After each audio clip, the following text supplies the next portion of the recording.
गोकुल धाम नामक एक जगह पर मुकेश अपनी बीवी, बच्चों और बहन के साथ रहता था।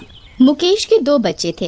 एक का नाम भाविक था और भाविक की एक छोटी बहन थी सीरत। मुकेश और उसकी बीवी पूजा अपने दोनों बच्चों को बराबर प्यार करते थे।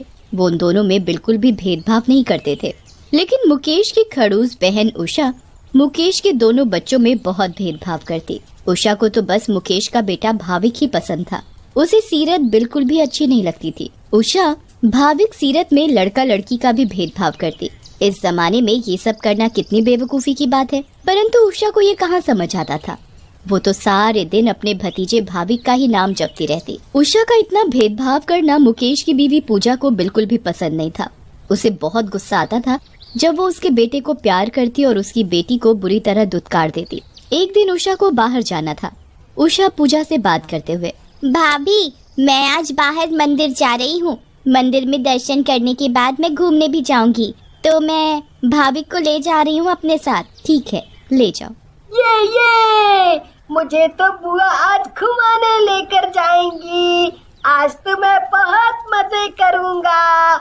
हाँ बेटा, तू चिंता मत कर। तू जो बोलेगा तेरी बुआ तुझे वो दिलवाएगी और वही सब खिलाएगी। ये आज तो हम पार्टी करेंगे। उषा भाविक से ये सब बोल ही रही होती है और एक तरफ कोने में खड़ी बेचारी भाविक की छोटी बहन सीरत सब सुन रही होती है। माँ, मुझे भी बुआ के साथ घूमने जाना है। मुझे भी पार्टी करनी है। नहीं, बुआ तुझे लेकर नहीं जाएगी। मेरी बुआ तो मुझसे ही प्यार करती है, बहुत ज्यादा। तुझसे नहीं करती। मामा, मैं भी जाना चाहती हूँ उषा बुआ के साथ मंदिर। सीरत भी जाने की जिद करने लगती है। उषा दीदी, तुम सीरत को भी ले जाओ भाभी के साथ। ये देखो कितनी जिद कर रही है। इसका भी मन कर रहा है आज घूमने का। अरे भाभी, मैं 2 बच्चों को एक साथ संभाल नहीं पाऊंगी। सीरत अभी छोटी है, मैं इसे बाहर लेकर जाने का अभी रिस्क नहीं ले सकती। देखा क्या कहा था मैंने सीरत।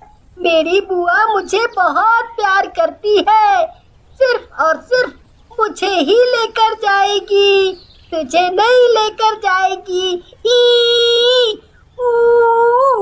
सीरत एक तरफ रोती रहती है पर उसकी खड़ूस बुआ को उस पर बिल्कुल भी दया नहीं आती और वो भाभी को बाहर घूमने के लिए अपने साथ ले जाती है। बेटा, तुम चिंता मत करो, जाने दो इन्हें। मैं तुम्हें बाहर घुमा कर लाऊंगी। आज मैं तुम्हारे पापा से भी शाम को बात करूंगी। उनकी बहन ने तो भेदभाव करने की हद ही मचा रखी है। मेरे दोनों बच्चों में इतना फर्क करती है, मुझे बिल्कुल नहीं पसंद।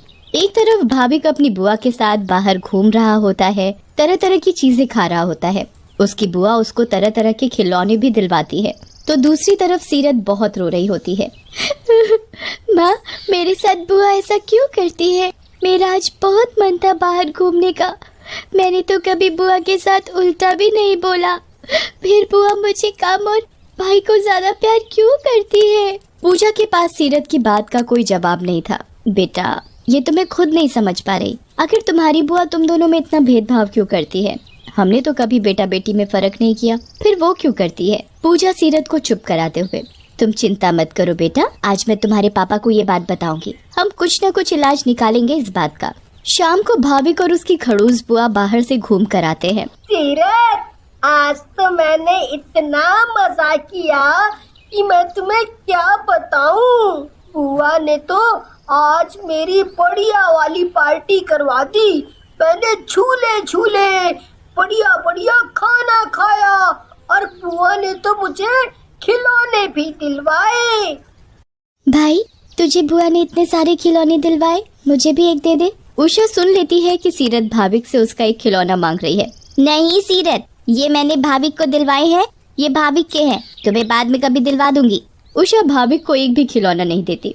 सीरत बेचारी रोती रह जाती है। पूजा ये सारा दृश्य देख रही होती है और उसे बहुत गुस्सा आ रहा होता है। मुकेश के शाम को आते ही पूजा सारी बात उसे बताती है। मुकेश को भी बहुत गुस्सा आता है। वो उषा को डांट लगाता है। उषा, ये तुम दोनों बच्चों में भेदभाव क्यों करती रहती हो? तुम इतनी समझदार होकर भी ऐसी बेवकूफी कर रही हो। मुझे तो समझ नहीं आता।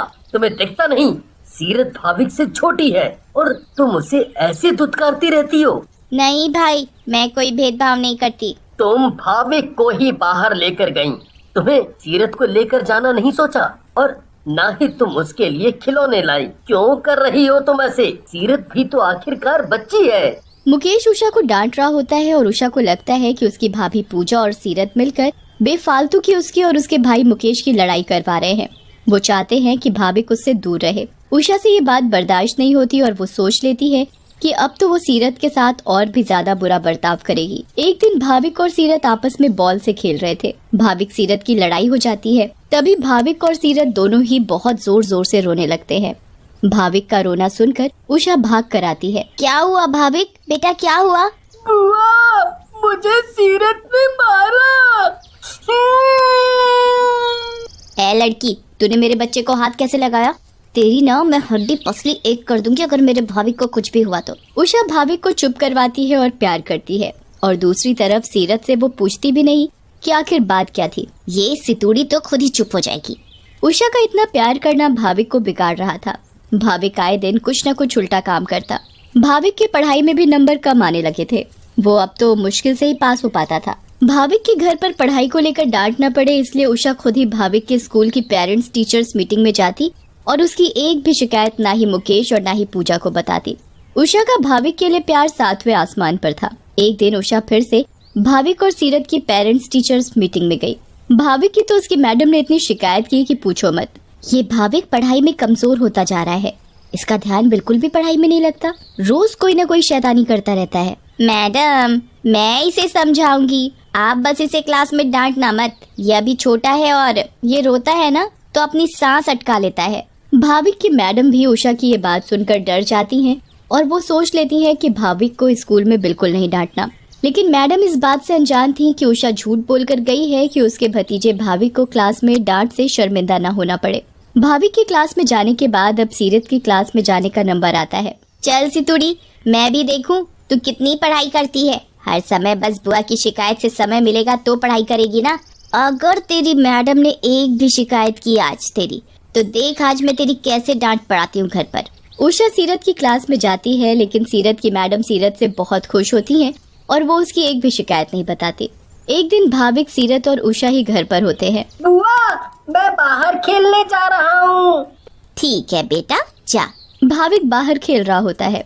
थोड़ी ही देर बाद उषा जिस कमरे में बैठी होती है उस कमरे में आग लग जाती है। उषा चिल्लाती है, बचाओ, कोई मुझे बचाओ। उषा की चीख सुनकर सीरत भाग कर आती है। वो देखती है कि उसकी बुआ के कमरे में आग लग गई है। वो बिना कुछ सोचे समझे रसोई से पानी भर भर कर उषा के कमरे में डालती है और देखते ही देखते उषा के कमरे की आग बुझ जाती है। आज इसकी ही देन से मुझे दूसरी जिंदगी मिली है। उषा को उस दिन से समझ आ जाता है कि उसे दोनों बच्चों से उतना ही प्यार करना है